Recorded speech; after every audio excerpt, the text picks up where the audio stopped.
Ya, buenos días ingeniero, buenos días compañeros. Nuestro grupo va a definir algunos conceptos importantes para la materia. Estamos conformados por España Luca, Gustavo Alexander, Escobar Torres Sebastián y quienes hablan mi persona, Zambrano Ávalo Frei Pau. A continuación mi compañero va a dar las primeras definiciones. Vamos a hablar de las definiciones pertinentes a la instrumentación y control. Como primer punto tenemos el concepto de lo que es un instrumento de medida. Y nos dice que un instrumento de medición es una herramienta que se usa para medir una magnitud física. La medición es el proceso que permite obtener y comparar cantidades físicas de objetos y fenómenos del mundo real. Tenemos que tener en cuenta que los instrumentos de medidas poseen algunas características muy importantes, tales como es la exactitud y precisión, el error, la resolución, sensibilidad, gama y escala y la linealidad que posee el instrumento. Como error, lo podemos definir que se lo define como la diferencia entre el valor medido y el valor verdadero. Tenemos un ejemplo de dos termómetros en donde tenemos un termómetro común y un termómetro patrón. Vemos que la diferencia de medición es muy diferente a otra. Esto se puede dar por la misma deterioridad del instrumento, ya sea porque esté muy viejo o muy usado. Y otra puede ser también por el mismo operario, se puede dar este error. Tenemos lo que es la gama y escala, donde nos dice que la gama de un instrumento se define como la diferencia entre el máximo y menor valor medible que puede ofrecer el instrumento. Y la gama puede estar dividida en varias escalas o constar de una sola. Por ejemplo, tenemos la siguiente imagen, en donde la imagen que está situada a la izquierda tiene menor escala que la imagen que está situada a la derecha. Tenemos la clasificación de los instrumentos y bueno, en esta clasificación es muy variada, ya que tenemos aparatos o instrumentos que miden longitudes, tales como flexómetro, micrómetro, comparador, etc. Tenemos lo que miden las masas, como balanza, básculas, catarómetros. Tenemos lo que miden el tiempo, cronómetros, reloj, miden los ángulos, el goniómetro, el sectante, el transportador. Tenemos lo que miden las temperaturas, tenemos también instrumentos que miden presión, los flujos, las propiedades eléctricas y así un sinnúmero de instrumentos más.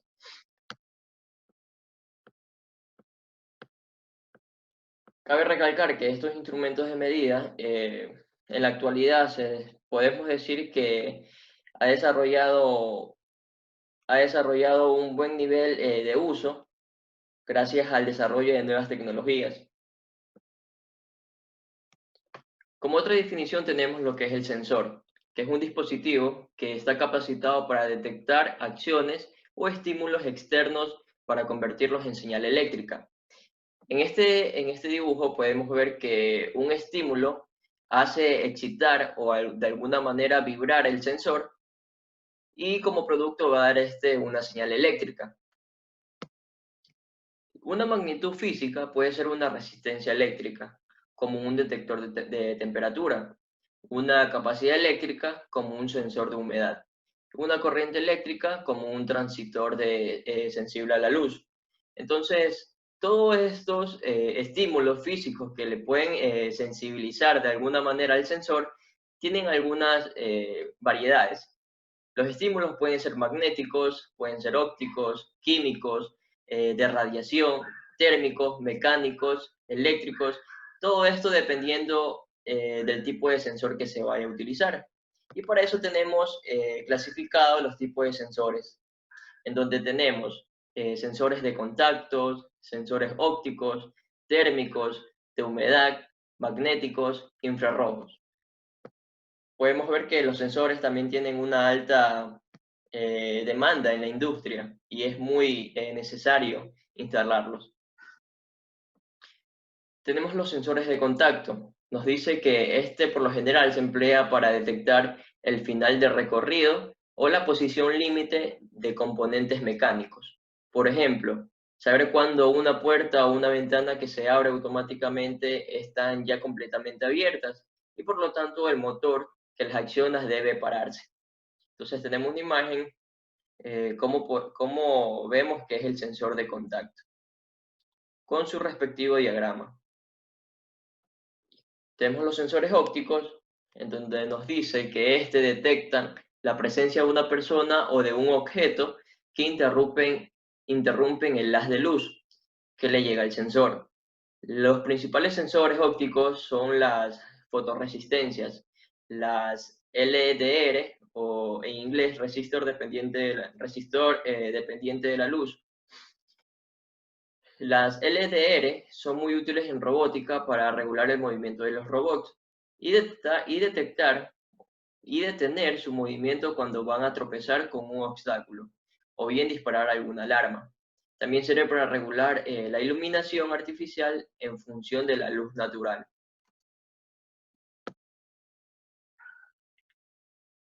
Tenemos los sensores de temperatura. Se trata de resistencias cuyo valor asciende con la temperatura, también llamados termistor PTC, o bien disminuye con la temperatura. Por lo tanto, depende de la temperatura y el termistor, permita o no el paso de la corriente por el circuito de control del sistema. El símbolo y la apariencia de un transmisor es como vemos en este dibujo de aquí. Se lo representa por este símbolo y este es una de las variedades de los sensores de temperatura. Tenemos los sensores de humedad, donde nos dice que por lo general se aplica para detectar el nivel de líquido en un depósito o en sistemas de riego de jardines para detectar cuándo las plantas necesitan riego y cuándo no. Tenemos los sensores magnéticos, que detecta los campos magnéticos que provocan los imanes o las corrientes eléctricas. El principal es el llamado interruptor RIG. El interruptor RIG puede sustituir a los finales de carrera para detectar la posición de un elemento móvil, con la ventaja de que no necesita ser empujado físicamente por dicho elemento, sino que puede detectar la proximidad sin contacto directo. Este es muy útil cuando interesa evitar el contacto físico, por ejemplo, para detectar el nivel de agua de un depósito sin riesgo a cortocircuitos. Entonces podemos decir que este último sensor, como es el magnético, ya cuenta con un poco más de tecnología y es un poco más eficiente con un sensor de terminal de carrera. Entramos a lo que son los transmisores y nos dice que, bueno, un transmisor es un instrumento que capta la variable en proceso y la transmite a distancia a un instrumento indicador o controlador. Es un equipo que emite una señal, código o mensaje a través de un medio. Para lograr una sesión de comunicación se requiere un transmisor, un medio y un receptor. En también podemos encontrar diferentes tipos, tales como es un transmisor neumático, en donde nos dice que es un dispositivo mecánico que convierte un desplazamiento mecánico en variaciones proporcionales de presión. Estos transmisores se basan en un sistema tobera obturador, que convierte el movimiento del elemento de medición en una señal neumática. Los transmisores electrónicos son generalmente de equilibrio de fuerzas, consiste en su forma más sencilla de una barra rígida apoyada en un punto sobre la que actúan dos fuerzas en equilibrio. Tenemos los transmisores inteligentes, que son aquellos instrumentos capaces de realizar funciones adicionales a la de la transmisión de la señal del proceso gracias a un microprocesador incorporado. La señal digital son variables eléctricas con dos niveles bien diferenciados que se alternan en el tiempo transmitiendo información según un código previamente acordado. Cada nivel eléctrico representa uno de dos símbolos, ya sea 0 o 1, o también conocido como verdadero y falso. Las señales digitales descritas tienen la particularidad de tener solo dos estados y por lo tanto permiten representar, transmitir o almacenar información binaria. Para transmitir más información se requiere mayor cantidad de estados, obviamente. Se pueden lograrse combinando varias señales en paralelo, cada una de las cuales transmite una información binaria. La señal básica es una onda cuadrada, que se los llama también pulsos. Las representaciones se realizan en el dominio de tiempo. Vemos que nos dice que la señal de onda, como vemos en el dibujo, es cuadrada. Y está representada solo por unos y ceros, ceros y unos, o verdadero y falso como otros lo conocemos. Y está en relación entre el voltaje y el tiempo. Nos dice que estos tienen algunos parámetros, en donde uno de ellos es la altura del pulso o nivel eléctrico. Tenemos la duración, la duración o ancho del pulso. Tenemos la frecuencia de repetición o también llamada la velocidad de pulsos por segundo. Una señal análoga.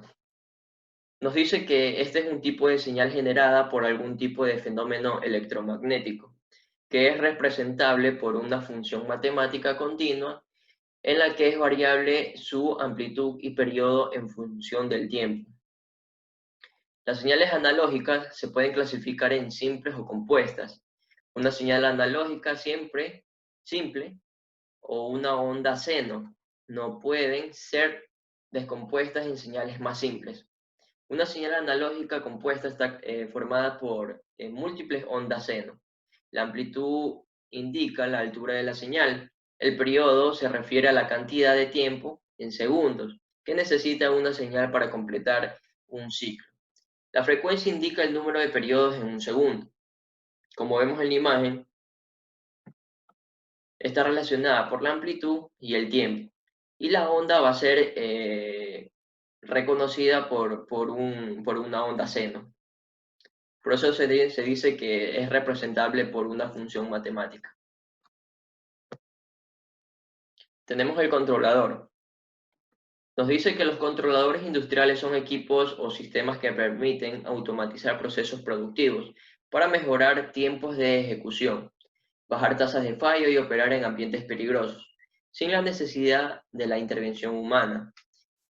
En estos existen diferentes tipos de controladores industriales para distintas aplicaciones, pero todos ellos usan el mismo principio del funcionamiento, que es medir la variable de un proceso a través de sensores, que entregan esa información a una unidad de procesamiento que compara el valor medido con el esperado, ejecutando algoritmos de control que determinan cómo se modifica el valor de las variables que actúan como entradas de procesos a controlar. Uno de los más conocidos en la industria viene siendo el PLC, o controlador lógico programable. Originalmente son diseñados para ejecutar una lógica binaria. Hoy en día son capaces de controlar procesos de cualquier tipo y tamaño y pueden programarse en varios lenguajes. Los más conocidos y las empresas, las industrias que más reconocidos a nivel mundial tenemos son los Siemens, los Rockwell, los Octo 22, los Schneider, que son los comúnmente suscitados en las industrias ecuatorianas. Tenemos un actuador. Nos dice que este es un dispositivo capaz de transformar energía hidráulica, neumática o eléctrica en la activación de un proceso con la finalidad de generar un efecto sobre un proceso automatizado. Este recibe la orden de un regulador o controlador y en función a ella genera la orden para activar un elemento final de control. Por ejemplo, una válvula. Son los elementos que influyen directamente en la señal de salida del automatismo, modificando su magnitud según las instrucciones que recibe la unidad de control. En este también podemos ver que existen algunos tipos de actuadores. Tenemos los actuadores hidráulicos, neumáticos y eléctricos son usados para manejar aparatos mecatrónicos. Por lo general, los actuadores hidráulicos se emplean cuando lo que se necesita es potencia. Y los neumáticos son simples posicionamientos. Sin embargo, los hidráulicos requieren mucho equipo para suministro de energía, así como el mantenimiento periódico. Tenemos lo que es la exactitud. En ingeniería, ciencia, industria y estadística se denomina exactitud a la capacidad de un instrumento de acercarse al valor de la magnitud real. La exactitud es diferente de la precisión. De acuerdo con la norma ISO 5725, el término general de exactitud se utiliza para describir la cercanía de una medición al valor verdadero. Que sería la precisión. La precisión, en cambio, es la capacidad de un instrumento de dar el mismo resultado en mediciones diferentes. Es decir, que si queremos, si estamos midiendo, digamos, el diámetro de una varilla de acero, al repetir esta medición unas 2 o 3 veces, tiene que salir la misma cantidad. A eso se le llama precisión. La precisión refleja la proximidad de distintas medidas entre sí y es función exclusiva de los errores o accidentes. También tenemos lo que es la incertidumbre. No es posible hacer mediciones absolutamente exactas. Por consiguiente, todas las mediciones tienen un margen de duda o un margen de incertidumbre. La incertidumbre de medición es el valor de ese margen de duda. Si ese margen de duda es muy pequeño, se puede decir que la incertidumbre también es muy pequeña. Pero si ese margen de duda es muy grande, la incertidumbre también va a ser un margen muy grande. La calidad de la medición depende exactamente de la incertidumbre. Si la incertidumbre es bien calculada y es suficientemente pequeña, es decir, que está bien controlada, podemos decir que la medición es de muy buena calidad. Como podemos ver en la siguiente gráfica, tenemos un intervalo de incertidumbre con su intervalo menor y su intervalo mayor, que sería su límite menor y su límite mayor, que podemos ver que es 90.3 y 90.5 su límite mayor. Y en medio tenemos un valor denominado valor más probable, que sería el 90.4. Pero nuestro valor real se encuentra entre 90.35. Este valor real se debería encontrar dentro del intervalo de incertidumbre. Tenemos también lo que es un error de medida. El error de medición se define como la diferencia entre el valor medido y el valor verdadero. Este afecta a cualquier instrumento de medición y puede deberse a distintas causas.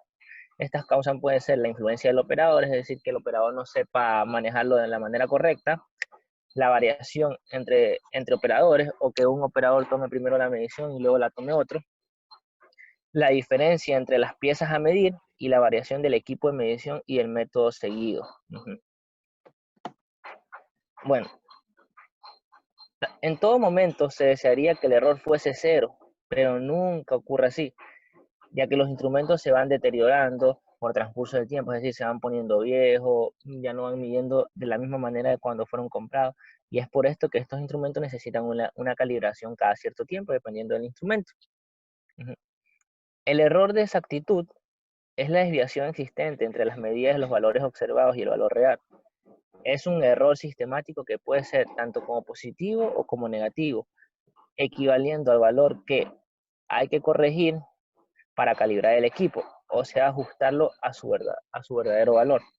El error de precisión se calcula partiendo de la realización de un número de mediciones en una misma pieza o patrón. Es decir, que para poder calibrar ese error de exactitud deberíamos tener un patrón.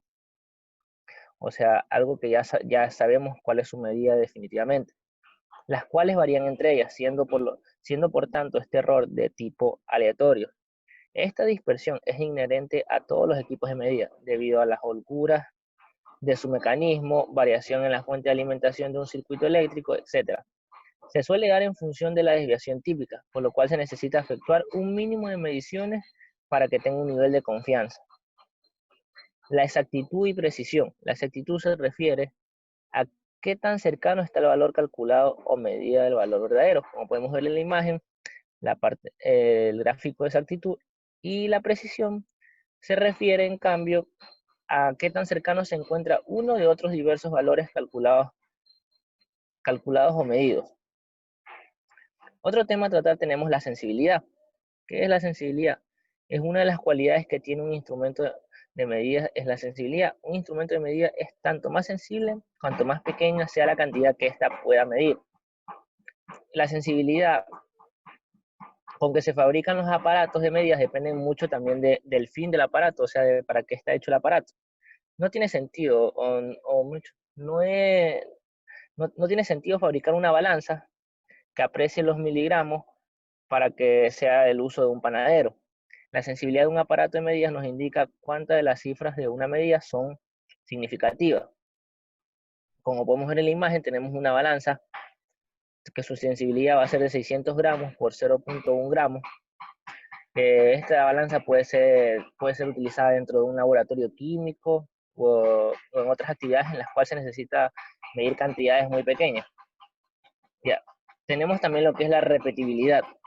Podría ver la repetibilidad también llamada como reproductibilidad, siendo elogiado como uno de los beneficios de una escala. Aspectos importantes o hablar de marketing. Veamos lo que significa la repetibilidad y por qué es tan importante por muchas aplicaciones. La repetibilidad en escalas y balances se define como la capacidad de mostrar el mismo valor cuando un peso se coloca en una escala más de una vez. Es lo que también hablábamos en la precisión.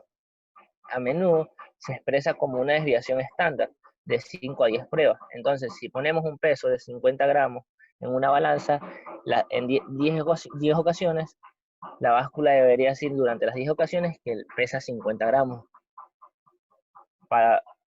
Puede ver también que una repetibilidad en la gráfica, podemos ver que la repetibilidad se encuentra representada por una gráfica y tiene su valor de referencia, y a lo largo de su medición va siempre a medir lo mismo. Ya. La histéresis. Se produce el fenómeno de la histéresis cuando el sistema puede existir en varios estados estables para valores dados de las variaciones externas o parámetros de control, y que esto se puede alcanzar por una variación lenta de los parámetros. Un ejemplo típico es la magnetización de un material ferromagnético por un campo magnético externo. En otras palabras, podemos decir que se produce el fenómeno de histéresis cuando el sistema puede existir en varios estados estables para valores dados de la variación externa o parámetros de control, y que estos pueden alcanzar por una variación lenta de los parámetros. Un ejemplo típico es la magnetización de un material ferromagnético por un campo magnético externo. La variación es la señal de la salida que se presenta en un periodo de tiempo determinado mientras se mantiene constante la variable medida y todas las condiciones ambientales. Tenemos también lo que es la resolución, que es la mínima variación de la magnitud medida, que da lugar a una variación perceptible de la indicación de la correspondiente valor. Esta nos indica el valor mínimo a partir del cual nos notaremos una variación o salto en la medida de aquello que estamos midiendo. También tenemos lo que es la deriva, que es una variación de la salida del medidor con el tiempo, a pasar de que la variable que medimos es constante, sea cuando medimos algo por periodos muy largos. Por ejemplo, si tomáramos el voltaje en un enchufe de luz, sabemos que esta va a botar cierto voltaje de manera constante, pero si tomamos durante un tiempo determinado, en la lectura podemos observar que habrá en ocasiones que la medida salte, es decir, que no sea constante. A eso se le llama deriva. Con los conceptos básicos tenemos lo que es también la trazabilidad. La trazabilidad es la capacidad de rastrear todos los procesos, desde la adquisición de las materias primas hasta la producción, consumo y eliminación, para poder aclarar cuándo y dónde fue producido, qué y por quién. Debido a la mejora de la calidad de los productos y al aumento de la conciencia sobre la seguridad en los últimos años, la trazabilidad ha ido aumentando en importancia y se ha extendido en una amplia gama de campos, como la industria automotriz, la electrónica, alimenticia y farmacéutica. En este ejemplo que tenemos aquí podemos darnos cuenta de cómo es la trazabilidad. La trazabilidad se encarga como se dice, de averiguar o de investigar cuáles los procesos que llevó este producto final, cuáles son sus antecedentes, de dónde vino, desde dónde fue transportado, desde dónde fue adquirido. Este es básicamente un ejemplo sobre lo que se trata la trazabilidad. Tenemos también lo que es el ruido. El ruido es un sonido que se genera por una superficie en movimiento, que se transmite a través del aire, disminuyendo su intensidad con la distancia en el entorno físico. El ruido es todo sonido que puede producir una pérdida de audición, ser nocivo para la salud o interferir en una actividad en un momento dado. Ya la mayoría de nosotros todos sabemos lo que es el ruido. El ruido está siempre presente dentro de lo que es la industria. También tenemos otro concepto que tenemos la linealidad. Esta es la capacidad de un instrumento de medición para proporcionar una indicación que tenga una relación lineal con una magnitud determinada, distinta de una magnitud de influencia. Tenemos otro concepto de la linealidad que dice que es una propiedad importante de los métodos utilizados para efectuar mediciones en un intervalo de concentraciones, la linealidad de la respuesta a patrones puros y a muestras realistas pueden determinarse. La linealidad generalmente no es cuantificada, pero es comprobada mediante la inspección utilizando pruebas de significancia de la no linealidad. Continuando, tenemos también lo que es un amplificador. Nos dice que el amplificador es un dispositivo que mediante la utilización de energía magnética, mediante la utilización de la energía, magnifica la amplitud de un fenómeno. También es un circuito eléctrico capaz de incrementar la intensidad de corriente, la tensión o la potencia de la señal que se aplica a su entrada, obteniéndose la señal aumentada en la salida.